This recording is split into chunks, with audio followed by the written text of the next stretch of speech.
दोस्तों glass relay के जरिए ड्यूल स्टार्टर किस तरह बनाया जाता है। यदि आप ड्यूल स्टार्टर कॉन्टेक्टर के जरिए बना रहे हैं तो उस कंडीशन में आपको कनेक्शन किस तरह से करना होगा।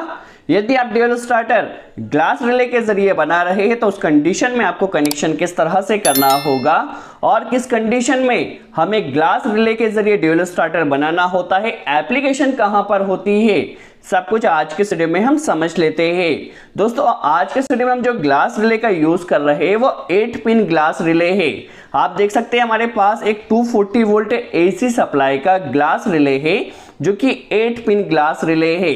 यहाँ पर आप 8 पिन ग्लास रिले का बेस देख सकते हैं, किस तरह से आपको कनेक्शन करना होगा, किस तरह से वर्किंग होगी, सब कुछ आज के वीडियो में हम समझने वाले हैं। और कनेक्शन के लिए हमने यहाँ एक कॉन्टेक्टर का यूज किया है।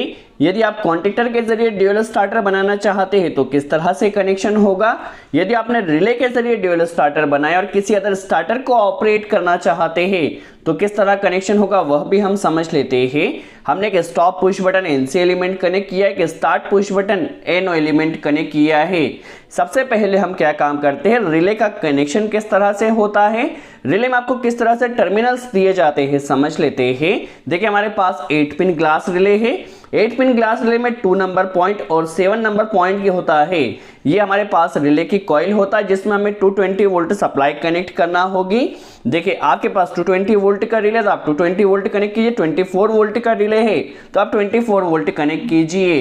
1 नंबर पॉइंट कॉमन है, 1 के साथ 4 एनसी होता है। देखिए 1 के साथ 4 एनसी है और 1 के साथ 3 नंबर पॉइंट एनो होता है। देखिए आपके पास 1 कॉमन, 1 एनसी और 1 एनो हो गए।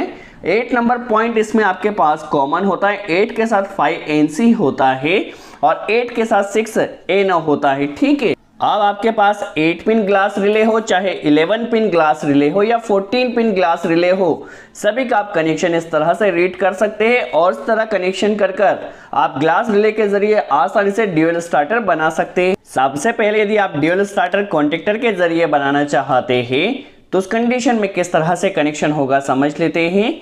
कॉन्टेक्टर के टर्मिनल्स की बात की जाए तो यहाँ पर आपको A1 और A2 में controlling supply 220 volt supply phase और न्यूट्रल कनेक्ट करना होता है।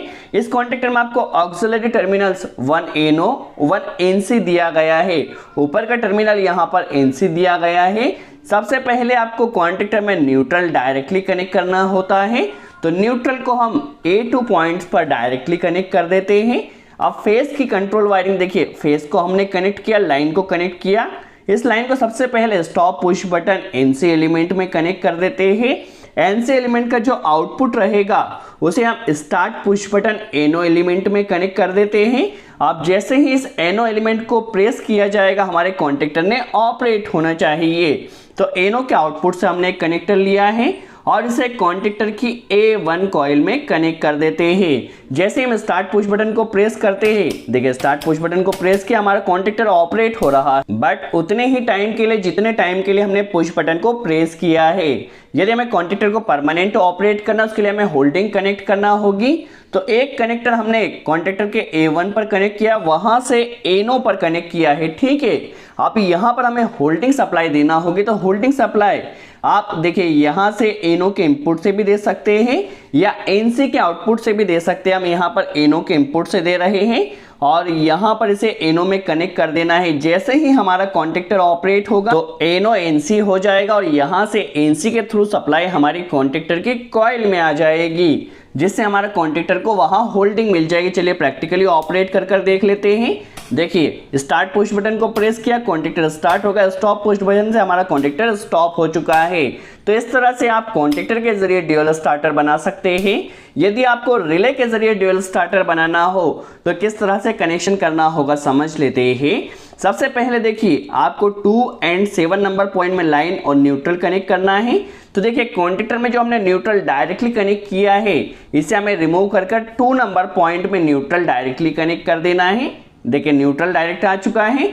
अब लाइन कंट्रोल वायरिंग देखिए किस तरह से होगी। तो लाइन सबसे पहले stop push button start push button, जैसे स्टार्ट पुश बटन को प्रेस किया जाएगा हमारा कॉन्टेक्टर ऑपरेट हो रहा था। सेम लॉजिक हमें यहाँ पर रिले के केस में भी रखना है। यहाँ से इस कनेक्टर को रिमूव कर लेना है और जैसे ही स्टार्ट पुश बटन को प्रेस किया जाएगा 7 नंबर पॉइंट में हमारी रिले यहाँ पर ऑपरेट हो जाएगी। देखिए स्टार्ट पुश बटन को प्रेस करते ही रिले ऑपरेट होगी, बट जितने टाइम के लिए हमने पुश बटन को प्रेस किया है उतने ही टाइम के लिए रिले ऑपरेट होगी। आप देख सकते हैं अभी हमें रिले में होल्डिंग सप्लाई भी कनेक्ट करना है, तो होल्डिंग का लॉजिक भी सेम रहेगा जिस तरह से हमारा कॉन्टेक्टर में लॉजिक था। देखिए हमने क्या किया था कॉन्टेक्टर में, देखिए कॉन्टेक्टर की कॉइल से कनेक्टर हमने एनो में कनेक्ट किया था, सेम लॉजिक हमें रिले के केस में भी रखना है।